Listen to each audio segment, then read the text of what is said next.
So, tell me something terrible.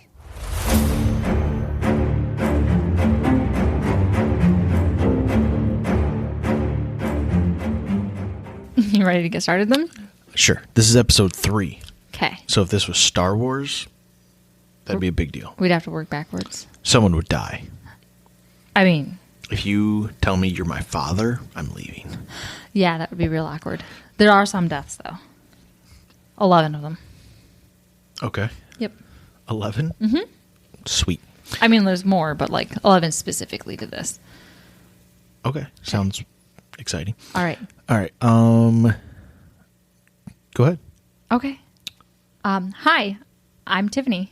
And I'm Scott. Shit, I forgot my next line already.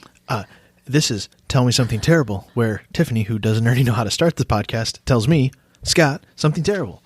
And he interrupts. It literally explains it in the title. Yes. All right. You'll have to excuse the nerves. We had the first 2 episodes we recorded blindly, and now there's people actually listening, so there's like pressure. So we're going to power through that and get, record these like it's no big deal. Totally.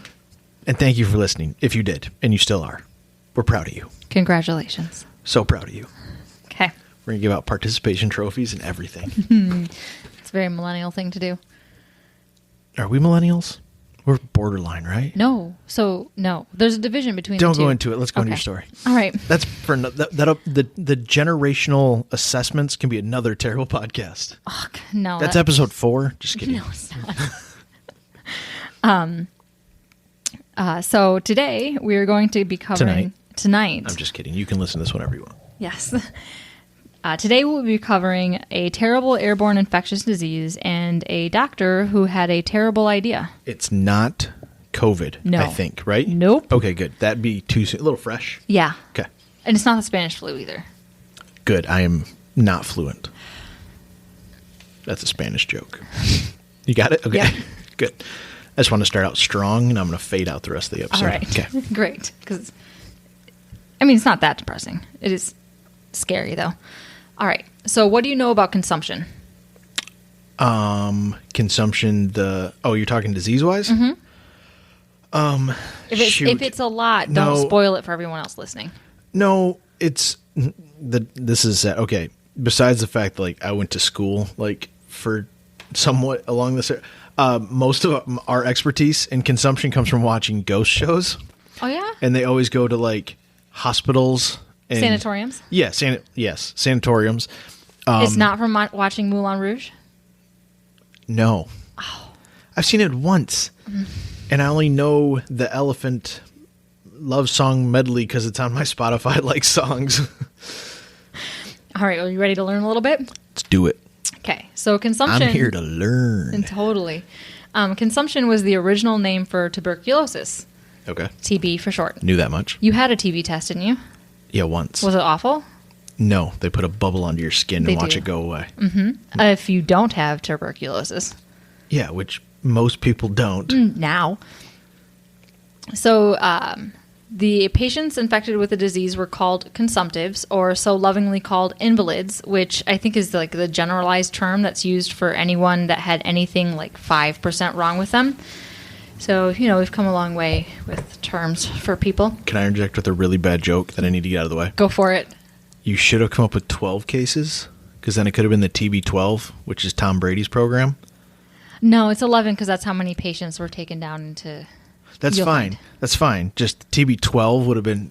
the jokes could have been easier. All right. Well, maybe you should take really that up with a doctor that died 200 years ago. Okay. All right. Or 160. It doesn't matter. I'm bad at math. So let's start with the terrible disease. Tuberculosis, as we know it, was first evident in humans over 9,000 years ago. Its history can be traced back as far as 2700 BC, where it was recorded in Chinese medical texts. Through the centuries, it spread and went by many different names, like Pott's disease, phthisisis. Sorry, what was that? Phthisisis. It's PHTHISIS. Okay. Mm-hmm. We're going to name a fish that. Oh. See? It's great. Scrofula. He's god of the aquarium. The King's Evil and the King's Touch. Hippocrates described it as the weaknesses of the lungs and the most commonest disease of the period and usually fatal, with the disease mainly affecting peoples between 18 to 35. Right in the wheelhouse, right? Well, I mean, life expectancy-wise, I suppose that's, yeah. Pretty good, right? Mature folk back then, yeah. Why was it the king's touch? That's the one. Because people used to think that the touch of the royals would heal them of diseases. Oh, like Midas style? Yeah, except with infectious diseases. Oh. Mm-hmm. I mean. So I'm going to pre-reference this next bit with I studied art, business, photography, barely any writing, and aesthetics. So I'm not a doctor, nor an epidemiologist, or anything within the ballpark of such. And this is probably going to be an entertaining listen to me explaining a disease to you, of all people. Yes.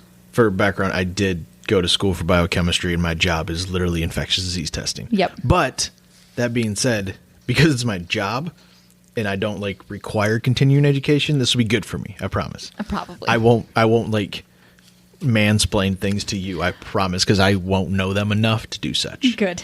So TB can be transmitted through respiratory droplets in the air from coughing, sneezing, singing, etc. And after this pandemic, everyone knows how respiratory droplets can spread disease. If you're a spitty singer, maybe don't sing that close to people's faces.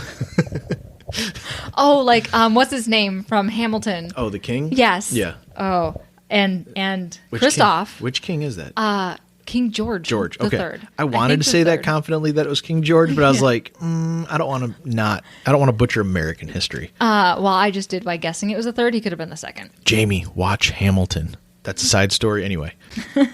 The fun part, people are going to think you have an unhealthy relationship with Jamie, by the way.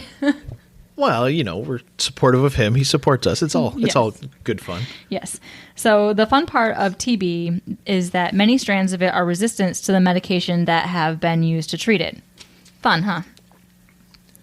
It can take a cocktail of drugs consisting of 2 to several combinations of medications to treat TB, and it can take up to 6 months to fully kill the bacteria and prevent any germs left over from mutating into another form of antibiotic resistance. TB. I was laughing at Jeremy's. Mm-hmm. It's because I'm a mom. It's because I've had friends named Jeremy my entire life, and they hate being called Jeremy. I have Jeremy in my phone. It's Jeremy. Do you? Yes.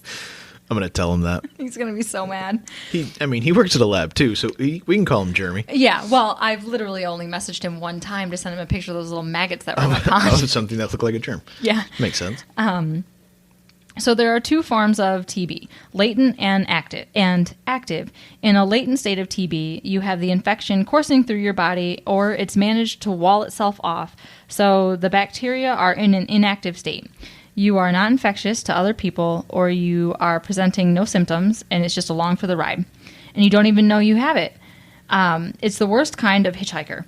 At this point, you are just a walking time bomb. In fact, it's estimated that there are 2 billion people walking around this planet with latent TB, just waiting for it to become active.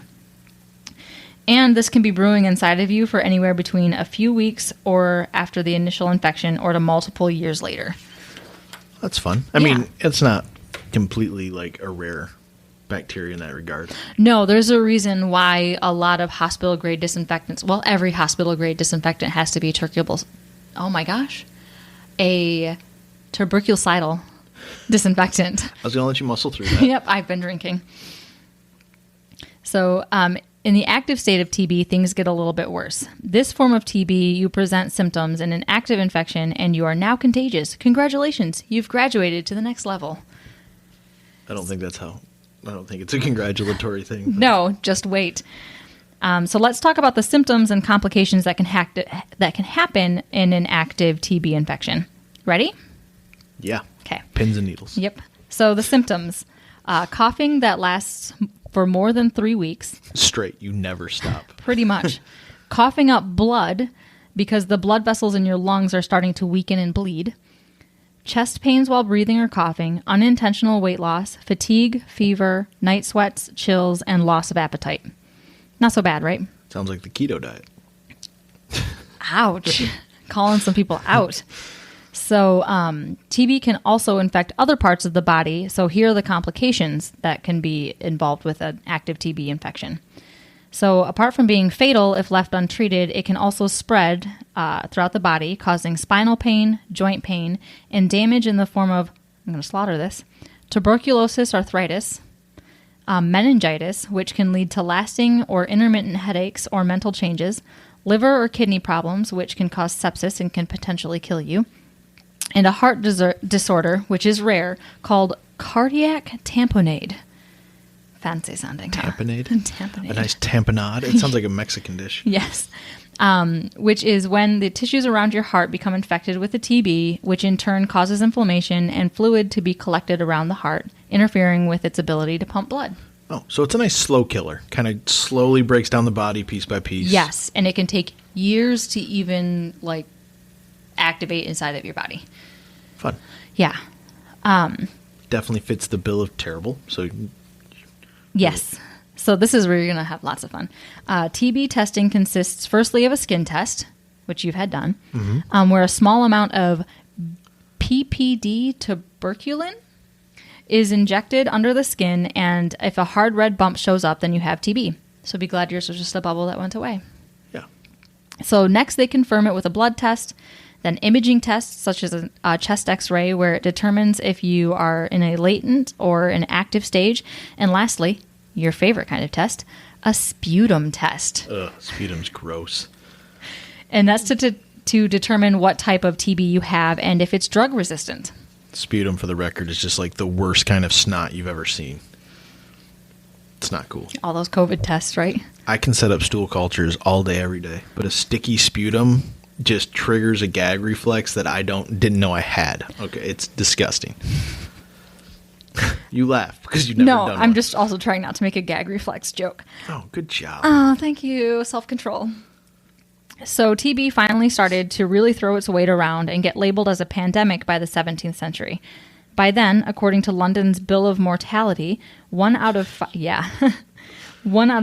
people died of consumption, leading to the heroin chic fashion trend. TB made you weak, emaciated, and pale, which became all the rage amongst the ladies of the Victorian era. Like, I'm not joking. It became something people strove for. So much so that some people... That Gwen Stefani look? Yeah. No, like thinner.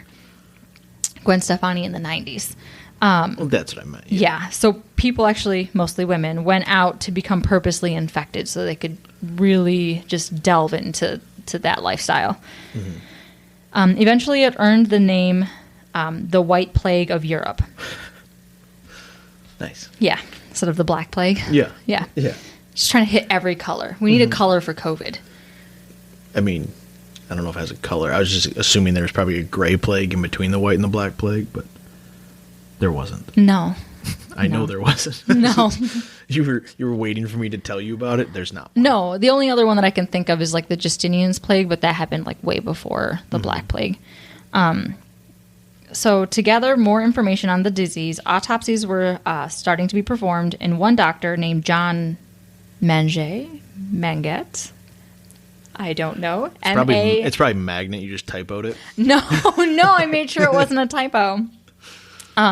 Performed an autopsy on a patient and found tubercles so small as to resemble millet seed present in all parts of the body. All parts. All parts. Nice. Yes.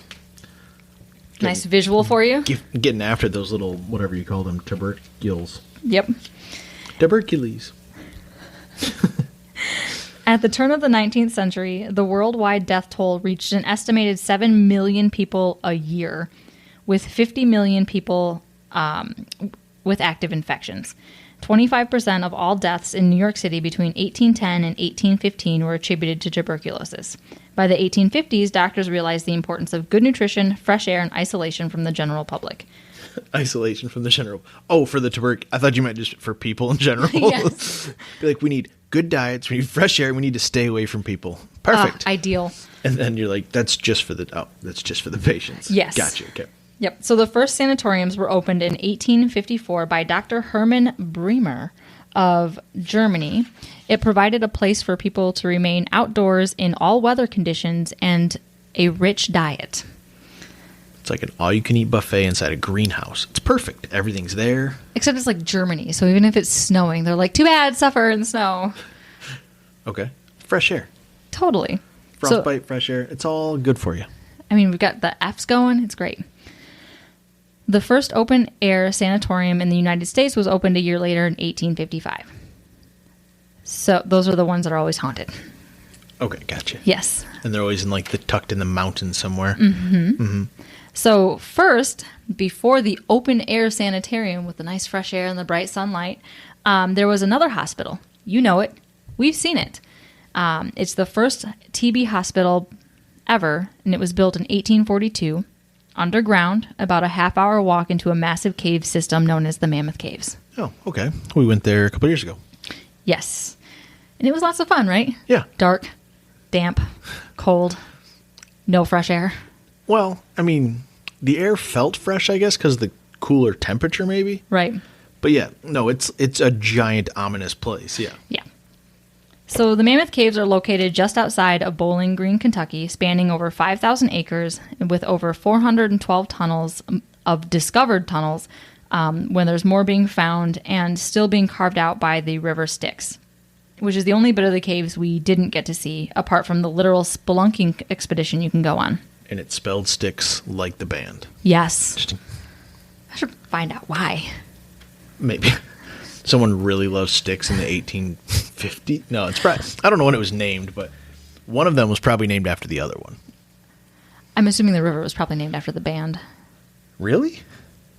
412 miles in, it's the last bit of active cave being dug out. I bet you that was recently found. Maybe. So the cave... Probably just a guy's name, let's be honest. Yeah. It's always a dude's name. A white male. Yeah. Whoa. So the cave maintains a steady 60 degrees temperature, and according to Atlas Obscura, was described as, although a bit damp, proved to be fine for the lungs, manifestly imparting strength. That's a quote. You seem disappointed with that quote. So evidence to support this statement was provided by the cave's promoters that none of the workers employed to work in the cave's saltpeter mine became ill, so it must be health-promoting air, right?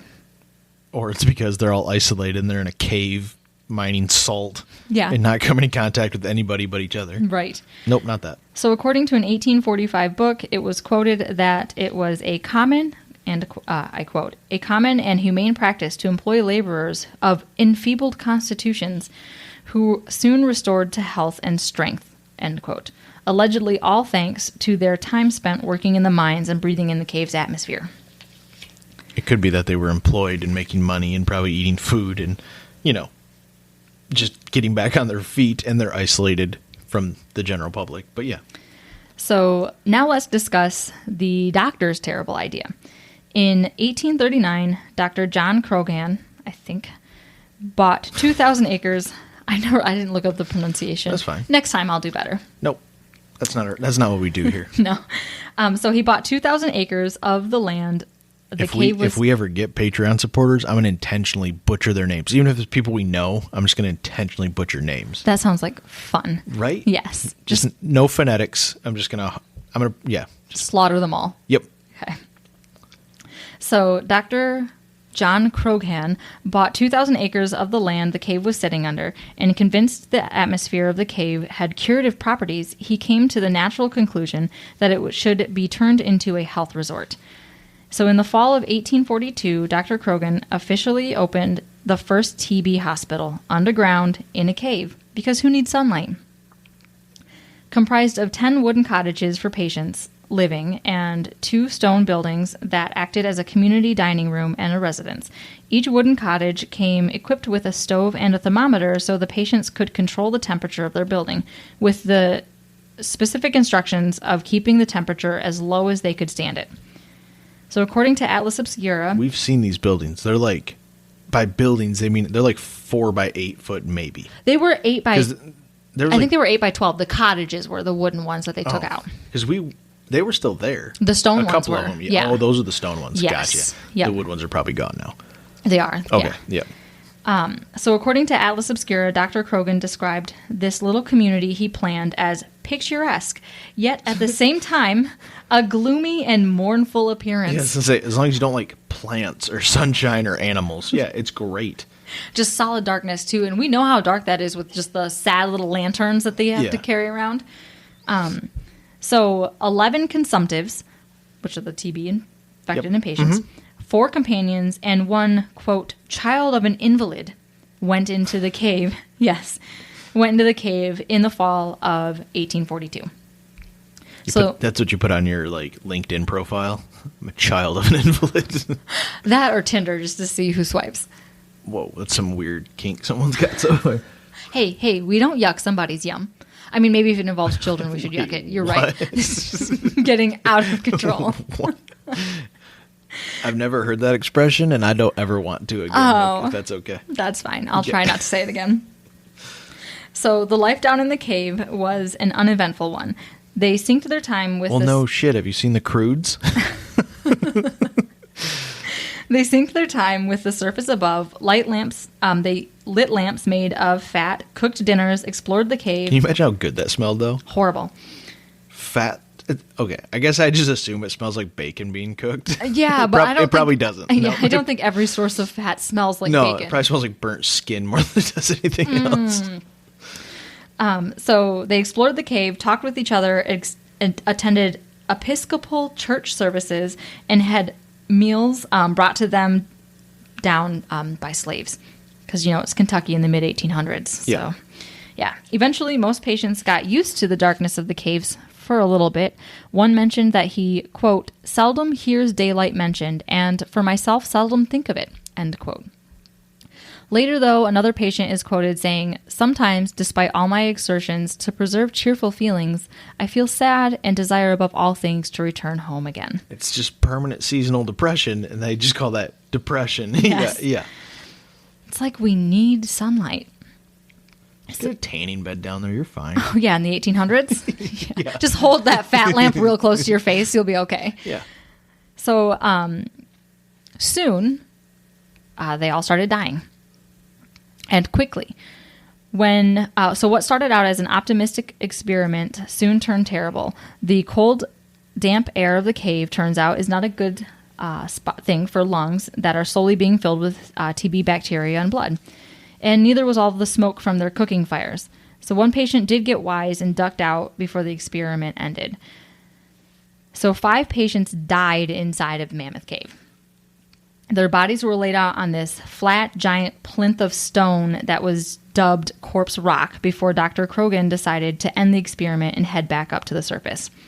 The remaining patients, upon their arrival back to the surface, were described once they were there. They reached the light again, and it was discovered that all their eyes were perfectly black, no matter their original color had been. Oh, that's terrifying. Yeah. It's also the 1800s, so it could have been exaggerated, but... They're just so dilated that, they probably look black. And they might have gone back to some color at some point. Eventually, yeah. Didn't, the temperature and the conditions, preserve the bodies, too? Yeah, so they found that was one of the reasons why they thought the air was so potent and good for you is because it preserved bones because there wasn't a lot of bacteria growing because there was no sunlight.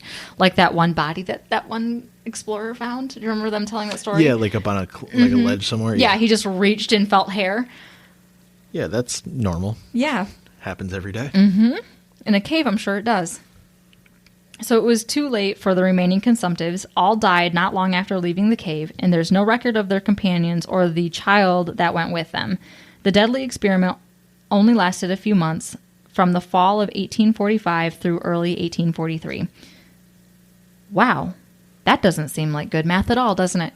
Not unless you're still in that AD... Or BC time frame. 1842 through early 1843. Gotcha. I read through this twice. Missed it both times. You just skimmed the numbers. Clearly. Those are right. And it proved that cold, damp air and lack of sunlight is actually detrimental for human health. Even at the time, with as little known about the disease as the prevailing theory of infection still centered around miasma and germ theory was coming to the forefront, Dr. Krogan's peers were shocked that he even tried the experiment in the first place. The prevailing theory to help cure TB at the time involved fresh air and sunlight. A cave offers neither of those things. He never published anything about the experiment's findings or its deadly outcomes, nor did he mention how he felt about it or the lives of the people that died in the Mammoth Caves. He just wrote it off as a whoops. He really did. He even refused to admit failure, later writing in a letter that he acknowledged that smoke collection in the cave irritated his patient's lungs, but believed this could be fixed by drilling a shaft from the surface down to the invalid's village. That's a nice little term he's got. Yeah. Yeah. So Dr. He could have just called it invalid. That's bad. I'm just saying he missed an opportunity. Dr. Kogan did eventually give up on the idea to turn the Mammoth Caves into a health resort and instead focused on turning them into a tourist destination. And he later died in 1849. Can you guess of what? I'm going to say tuberculosis. Yes. How did you know? Did they put him on Corpse Rock? You know, we should look into where he was buried. I didn't look that up. So the wooden cabins were eventually dismantled and brought up to the surface in pieces, but the 2 stone cottages remain in the tunnels. Mm-hmm. So now you can go on tours of the cave if you want to see the old tuberculosis hospital. Right now they have self-guided historical tours that you can do by yourself. That's less than 2 hours because of the Rona. I would suggest waiting until everything's over if you're really curious. It's a national park too, right? It's not a state park. I think it's national. It is a national park. Yep. So I would definitely recommend waiting until the pandemic's over, because they have an extended historical tour that's guided and there's over 2 hours long, but you get to hear all the fun facts about the history of the cave, and pick your tour guide's brain if you really wanted to. And if you're listening to this, we assume you're into that kind of stuff. Yeah, just total nerds and losers like us. All centered around dead bodies. Yeah, it's great. It's great. That's how we learned about the You're guy. amongst friends. It's fine. Yes. That's how we learned about the guy that stuck his hand up over a cliff and found hair. Yeah. Well, no, they have like a little sign too, like with like a... Yeah, they did memorialize, and I think they left his remains there, didn't they? Yeah. Yeah, I'm pretty sure there's still a skeleton there. Yeah. It's just a catacomb now. There's... Yeah. We also did the Violet City Cave tour, which is where... that's the one where you get to walk like the mile into the cave to the TB, and then you walk like another half mile down, and there are no more lights. You just get to spend the next 2.5 hours in complete darkness. No, you have like a lantern. Yeah, the lantern. Yeah, it's definitely limited visibility. Very limited, but it was super cool. So I highly recommend that one. So yeah. And if you're really into caves, you can do the 6-hour tour where they give you coveralls and a headlamp and you get to crawl your way through the tunnels. And according to Mammoth Caves National Park website, your chest and waist can't be bigger than 42 inches or you're not going to fit through the holes that they have you shimmying through. Which is why we didn't do it. No. Because I have shoulders, because I'm a human. Yes. Yeah.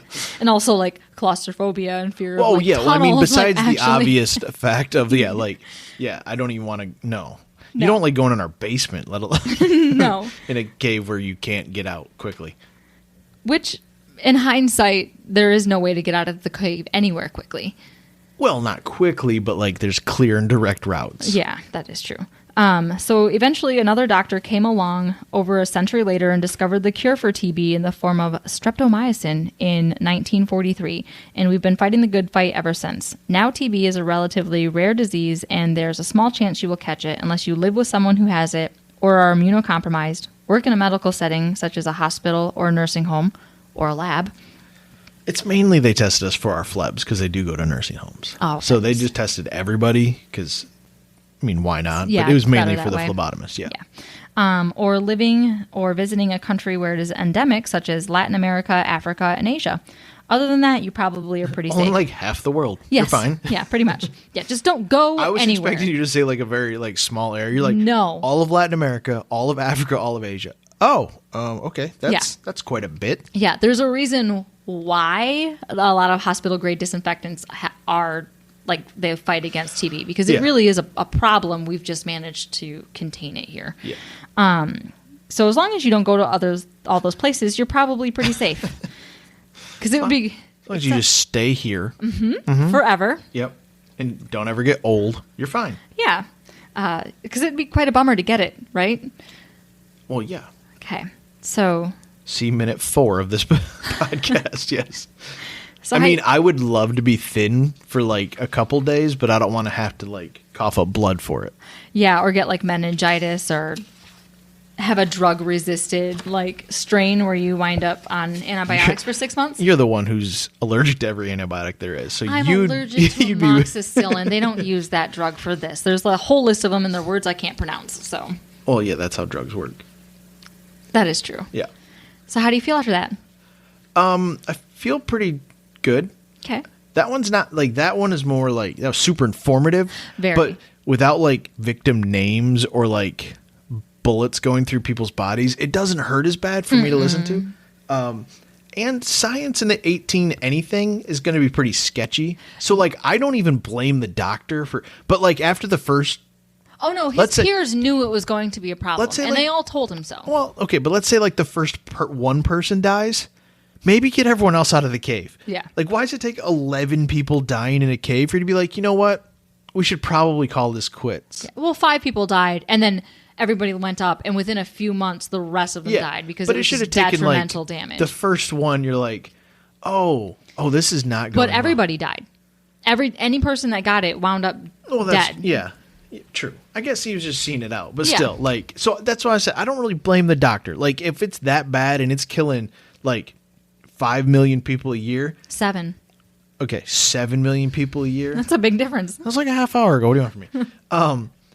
I get like trying to push the envelope a little bit and like trying different things. And like caves are, I mean, it's a fun place. I don't know if I want to. They got to explore it in the dark.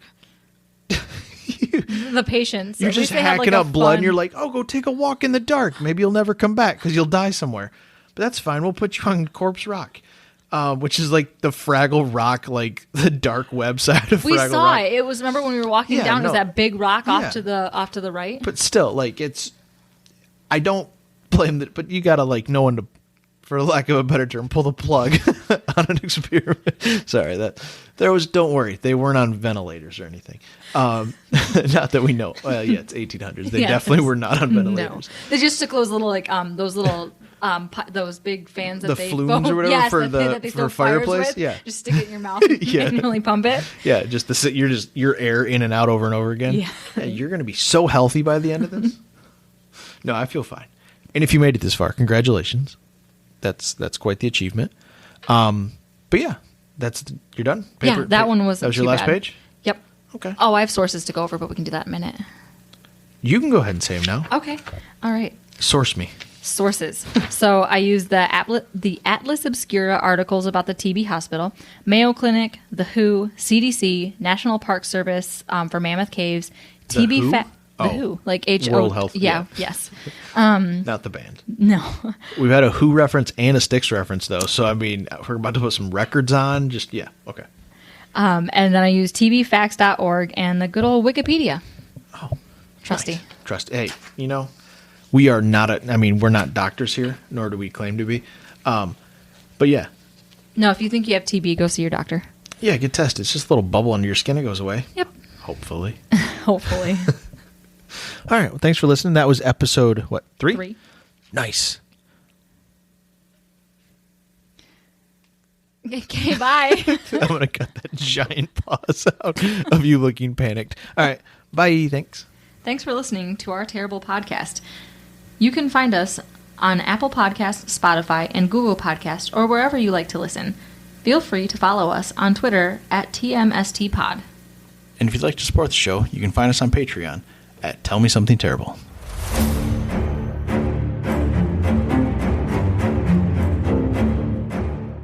Oof, that was terrible.